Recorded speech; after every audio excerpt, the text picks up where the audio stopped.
Thank you. Predictably, I started coughing 15 seconds before Bob called me up to the... I always promise myself when I do these openings and closings that I'm not going to editorialize. But then Bob promised us he wasn't going to answer any questions, too. So, and our panelists decided to ignore his 30-second rule. So I'm going to assume that the rules are off the table at this point. And as I listened to some of the discourse this morning, I'm sitting in the front row, and I was reminded of being in Sacramento in 2008 on a lobbying mission on behalf of private higher education. And having sat down at an impromptu lunch with a prominent member of the state Senate whose name I'm going to protect him from himself.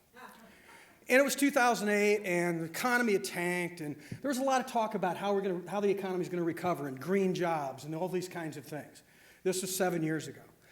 And he emphatically announced, I'm looking around, I don't see any of these green jobs.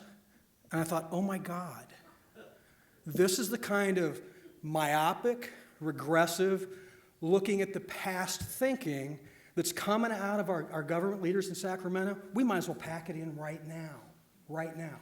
And 7 years later, we hear the report that we've heard here about has the green economy transformed California? Well, no, probably not yet. But is there evidence of progress? Absolutely there is. Absolutely there is.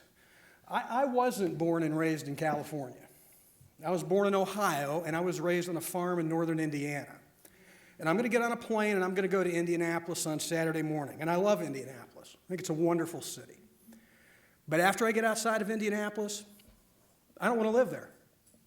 I want to live here, where people live in the future and not in the past.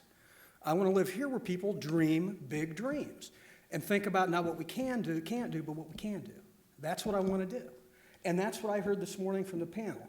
And do we agree on everything? No, we don't agree on everything. That's what makes us great. We don't agree on everything, but we get the solutions.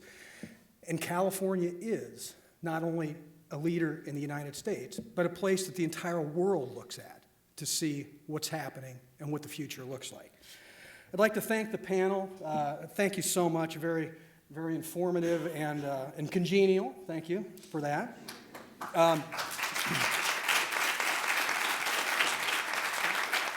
Over the next several days, the BizFed team will be putting together our post-convening intelligence materials, getting the important points assembled, key information, and next steps from today's discussions, and communicating them across the region to business leaders, community leaders, elected officials, the media.